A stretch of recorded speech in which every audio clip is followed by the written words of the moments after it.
Mega Man 1 for the Game Boy is pretty much like any other Mega Man game. The title screen music is great, like every other music bit in this game. You got your Robot Masters, a select screen.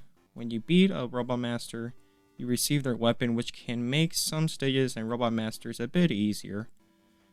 Then when you've defeated them all, you get to face off Dr.Wily's castle / himself. So after that small summary, I choose a Like-Man stage. The beginning of the stage is pretty self-explanatory, showcasing the player all the different mechanics the stage has to offer. The fans that push back Mega Man when you're in their line of fire, Yoku blocks / disappearing blocks are pretty self-explanatory, and the major mechanic of the stage are these electric beams, which in order to avoid them, you just basically have to time your running or jumping, or just wait for the perfect timing. A Like-Man stage is basically just a lot about waiting, planning your jumps, and some good timing. Oh yeah, I forgot to mention how Mega Man controls. There isn't any major issues, just that Mega Man feels a bit slippery in his movements, and a bit floaty when he jumps, but other than that, the controls aren't too bad. This might have been done like this on purpose due to the Game Boy screen size being so small and having some ghosting effects when the screen's moving. There's also another small problem in this game. You cannot mash the enemies to death anymore. Before I talk about a Like-Man, I need to mention the Big Eye a bit. The Big Eye is this really annoying enemy that takes 11 shots from the Buster. That might not seem a lot, but the Big Eye takes damage when it jumps, and remember you cannot mash in this game. And if that wasn't bad enough, the Big Eye's low jump and high jump is random. No matter how many times people keep telling you need to jump to bait out the Big Eye so it can do a high jump, it doesn't work. Another thing I hate about the Big Eye is that it's so big. It practically fills up half of the screen, so every time you encounter it, you barely have any time to kill the Big Eye with your Buster shots. The only positive thing I can say about the Big Eye is that it isn't as tanky as you would think.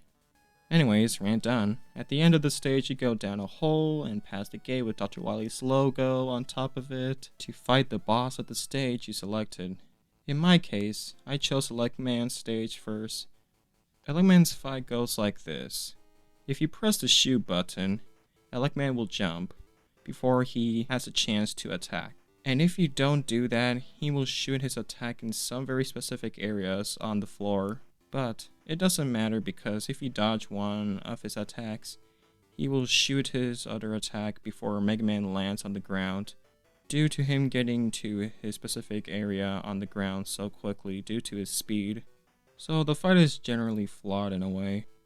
The only way you can beat a Like-Man is if you just keep shooting him.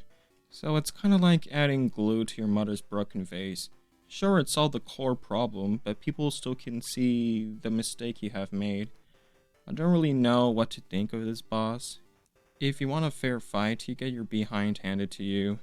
And if you want to defeat him, just keep mashing the shoot button and go under him, rinse and repeat. I still find this boss fun to fight, even with its flaws. I like the whole chase fight. It's still fun for me to do every time, even if the fight gets repetitive. So I guess it isn't that bad of a fight? Well, if you want to know something that isn't bad, why don't we take a look at Iceman? Iceman's stage is, well, you guess it, it's filled with ice. So yeah, tricky jumps, tricky shots you need to get in with those pesky but great enemies, bladers. You know you have made a great enemy when your player loves fighting it, but hates it at the same time because of its relentless nature. The first section of this stage is pretty good.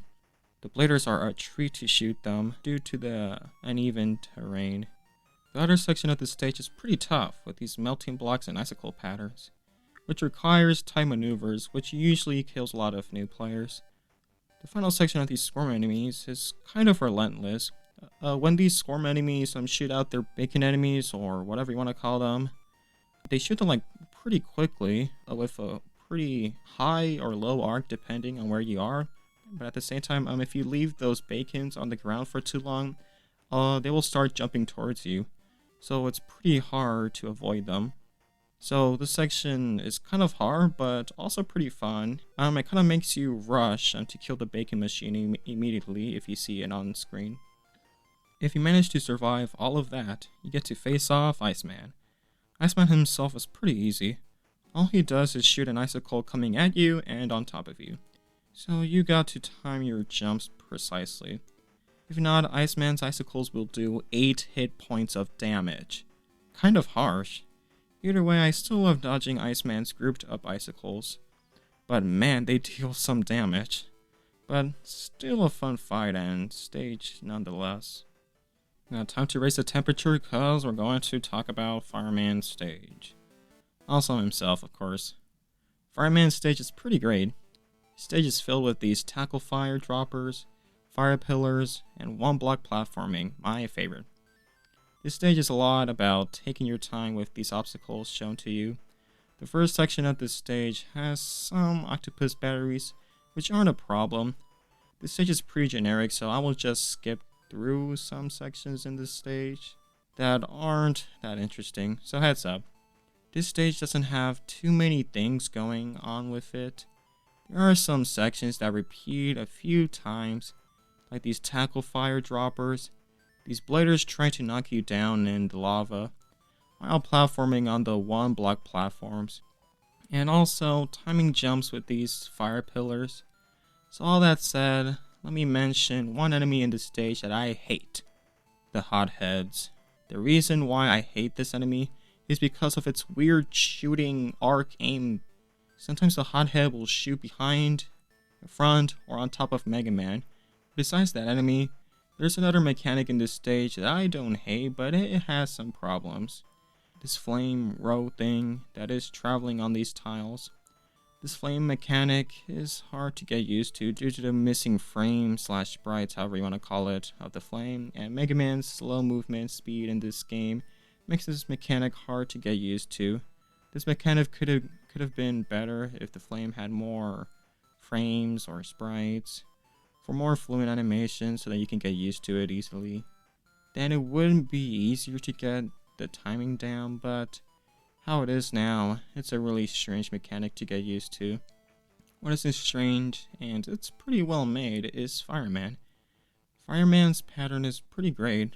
First off, when you don't move, Fireman will walk up to you and shoot a flame with some space in between, and repeat it. If you start to move, Fireman will start to move too, until he finds his shooting areas. Fireman is pretty enjoyable here due to the way that you can manipulate him in such a small room. The only thing that is concerning about Fireman is that his flames are pretty fast, so you have to jump before he starts forming it. Last but not least, Cutman. Cutman's stage is really enjoyable with these spiky ball enemies that are very interactive with the terrain, usually chasing Mega Man or bouncing off a wall. The only complaint I have about this enemy is that the player will never know how fast they are because each of them has a different speed. Another thing in this stage that is really fun has to be these cutter enemies that are placed very well with the spiky balls and conveyor belts.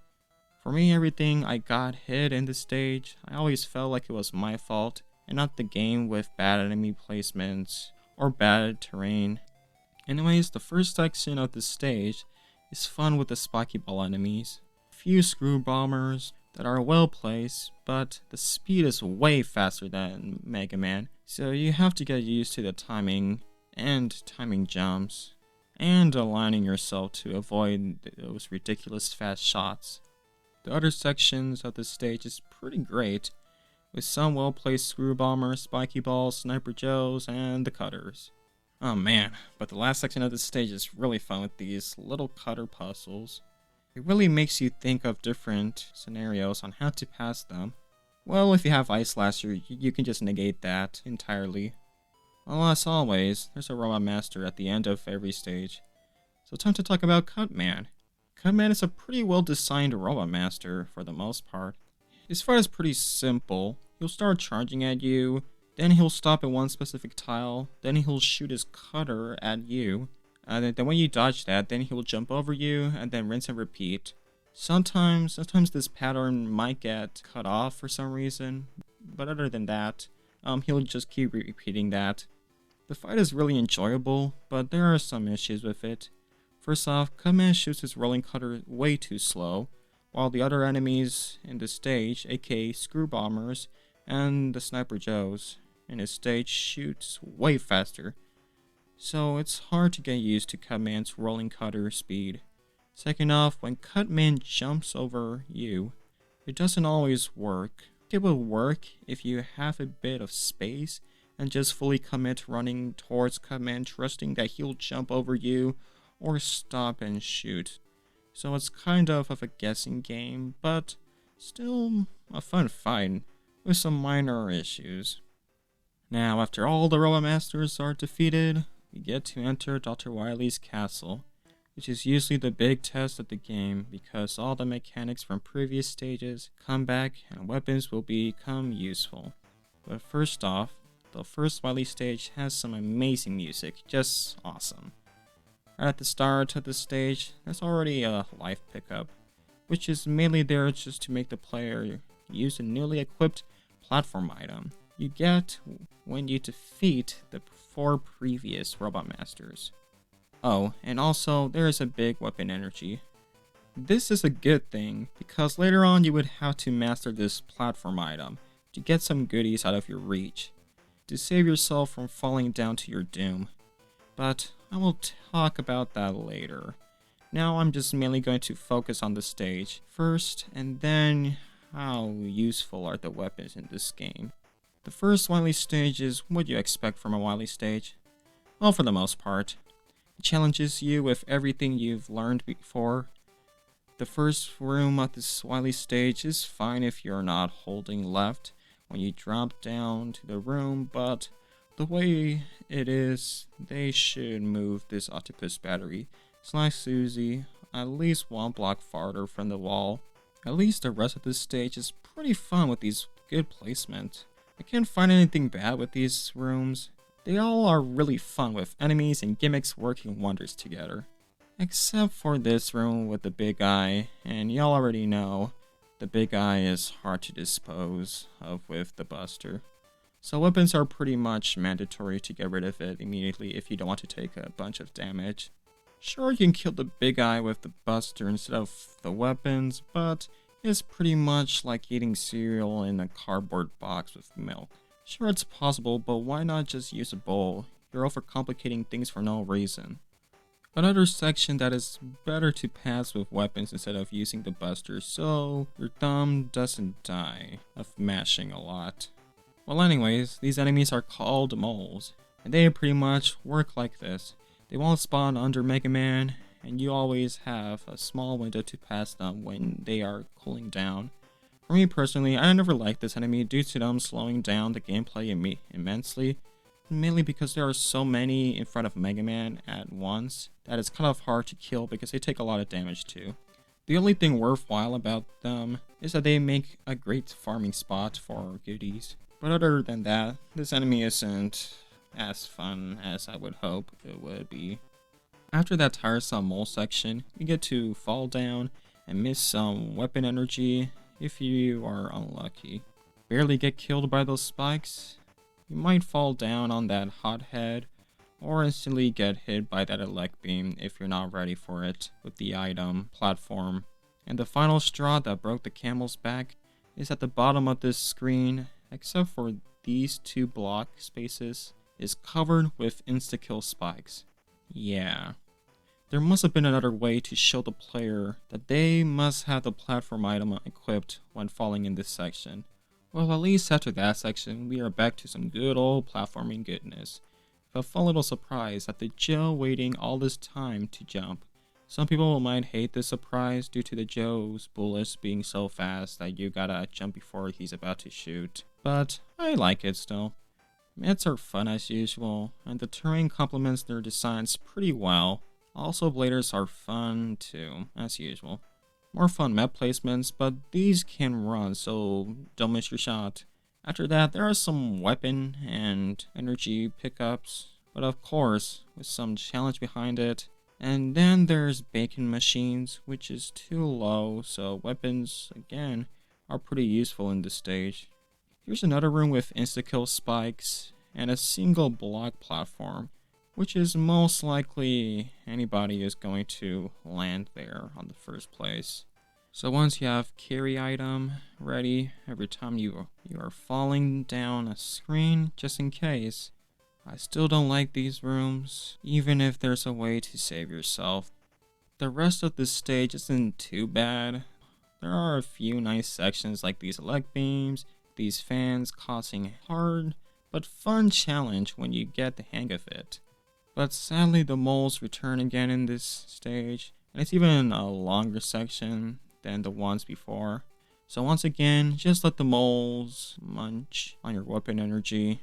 Unless if you're lucky the moles might drop some weapon energy, but it doesn't justify them. It still takes luck to pass this section without wasting your whole weapon energy bar.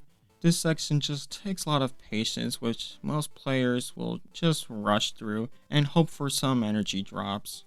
After that, we are finally at the boss rush, but before that, you try to get a 1-up with the carry item, and if you miss miserably, you have to have some quick reaction time to not fall on top of some death spikes.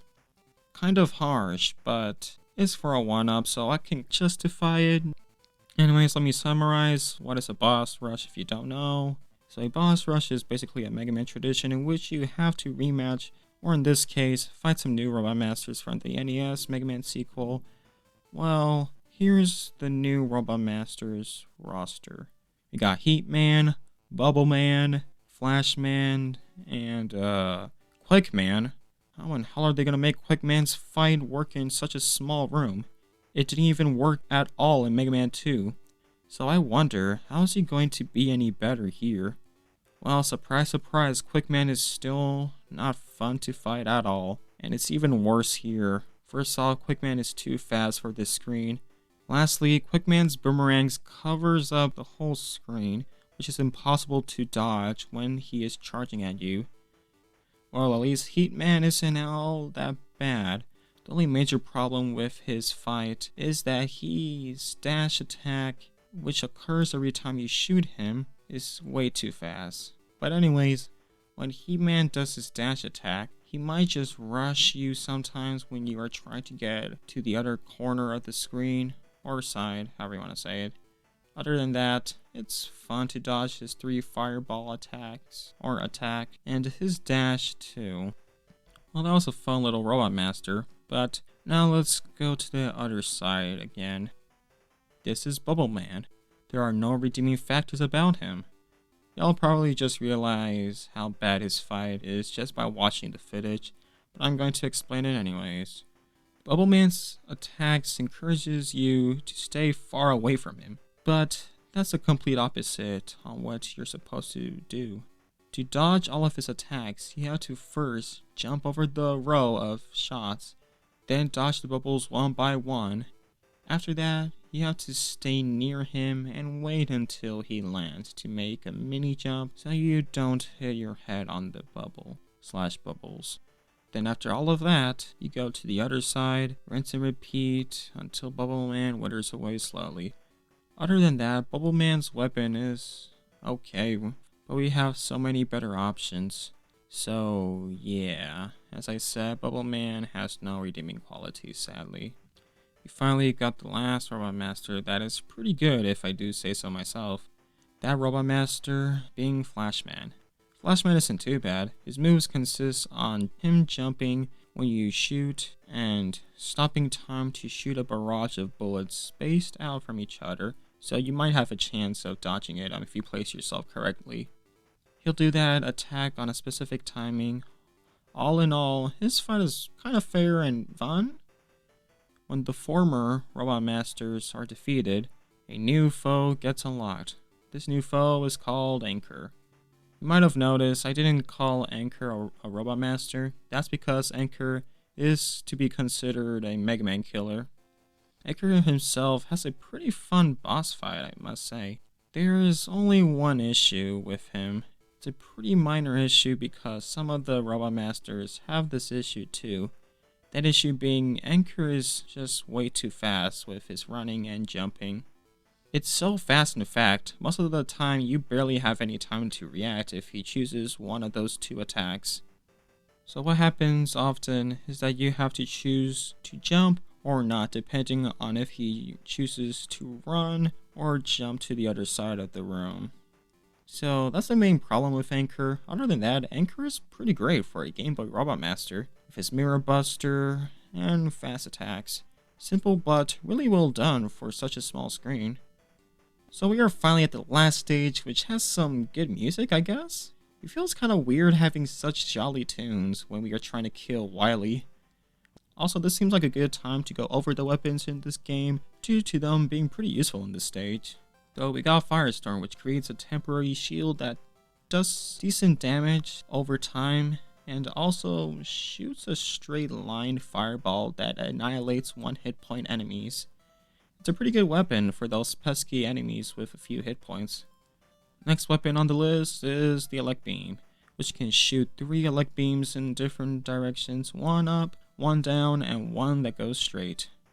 Also, this weapon does damage over time too, but it can sure pack a punch, due to the beam being longer and having a slower travel time to it. Sadly, sometimes you can miss your shot due to the beam's travel pattern, so be careful about that, or just get close to enemies and match them.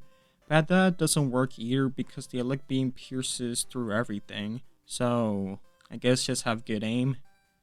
Next we got is the Ice Slasher, which freezes enemies in place with a straightforward icicle. This can become really useful for avoiding enemies or just switching to another weapon to finish the job calmly.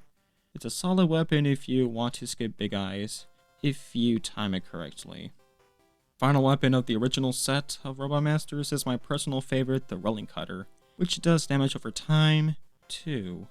Man, this game needs some variety. Anyways, this weapon is pretty great for a few reasons. Reason number 1, it deals a lot of damage due to the weapon acting like a boomerang.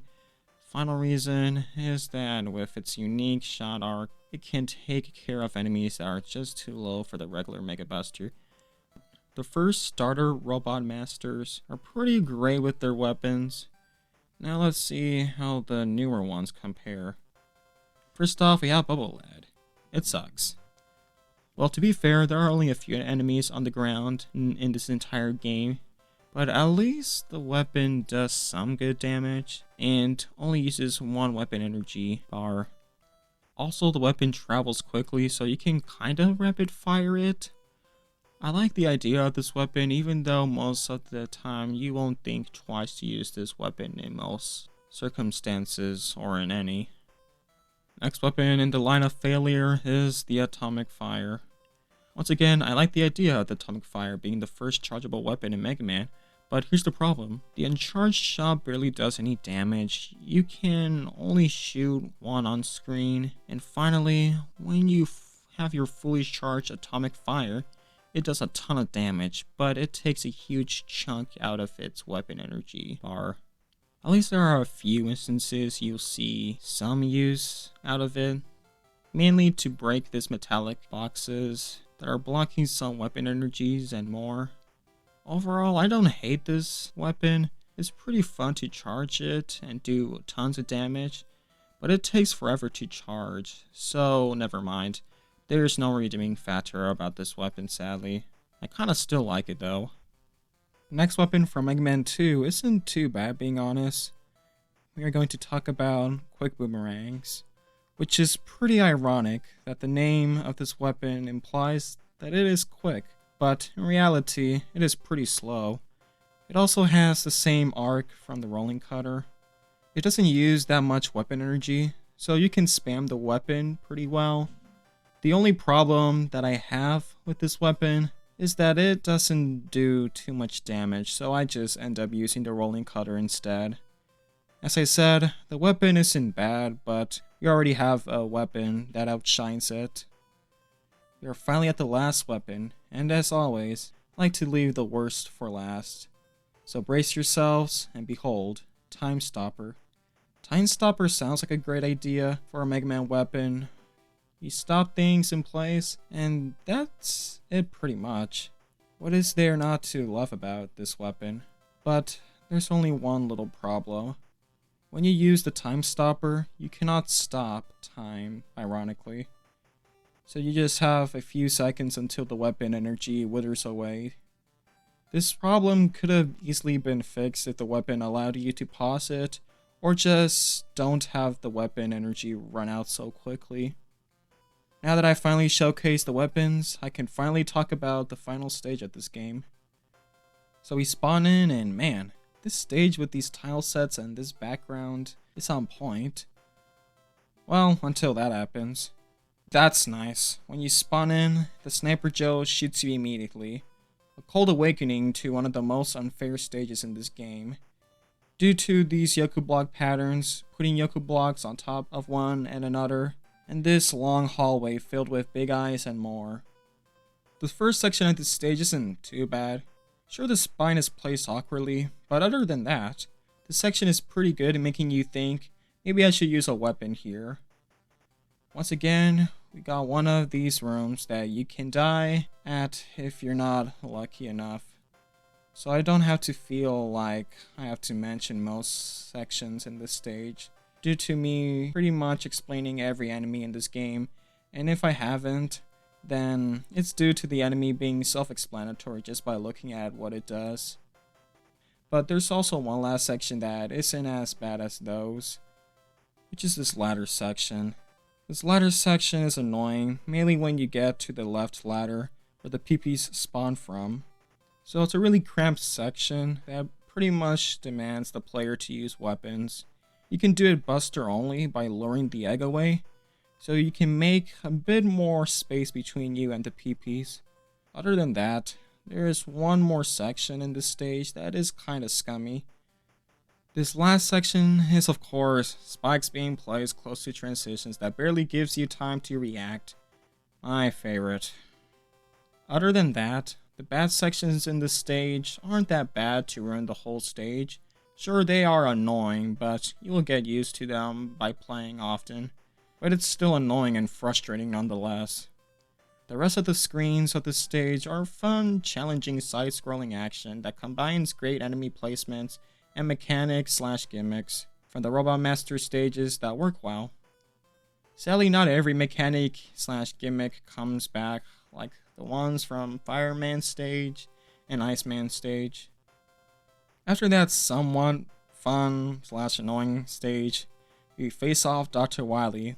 I don't really have anything else to say about Dr.Wily. The only thing noteworthy is that he has multiple forms. Other than that, that's pretty much everything I got to say about Wily. Dr. Wily's first form is a really fun fight if you know each individual pattern of each spiky ball enemy. If you don't, get ready to hit your head a lot. You can also be near the machine and time your jumps, which I find is much easier, plus the weakness is Firestorm, which has a shield that damages over time. There's actually another weakness, but it's Atomic Fire, which is really annoying because if you get hit, you lose your charge, and even with a full charge, the spiky ball enemies will eat that charge shot immediately. So as always, when you defeat Wily, he always has a second form, or final form in this case. This form is pretty fun, utilizing the Mirror Buster, which is the only weapon that can damage his last form, so you better not die. This fight is simple but effective. Wily will try to shoot Mega Man with a laser, while this claw tries to mold you.